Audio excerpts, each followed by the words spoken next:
আসসালামু আলাইকুম। বাংলার আকাশ বাতাস দুষ্কৃতিকারী অত্যাচারী হানাদারের মতো আজকে সমাজে তারা সাধারণ নিরীহ মানুষকে নির্বিচারে হত্যা করতে দ্বিধা করে না। এই ধরনের ঘৃণিত খুনি সমাজ তথা দেশের জন্য এক মহামারী ধারণ করেছে।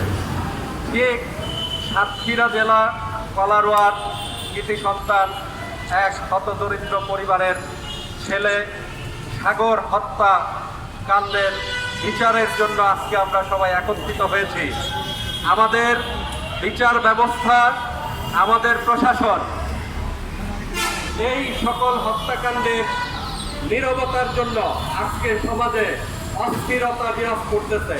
হত্যাকারীরা তাদের নির্বিঘ্নে নির্মম নিষ্ঠুর নির্যাতনের মাধ্যমে সাধারণ নিরীহ মানুষকে হত্যার মধ্য দিয়ে তারা এক ধরনের ঘৃণ্য নকশা কায়েম করার জন্য এদেশের শান্তিকামী স্বাধীন মানুষকে তাদের জীবন নরক্ষেত্র করার জন্য তারা যে অপপ্রয়াস করছে, সকল সন্ত্রাসী গ্রুপকে আমরা বলতে চাই সন্ত্রাসের বাংলাদেশে কোনো ঠাঁই নাই।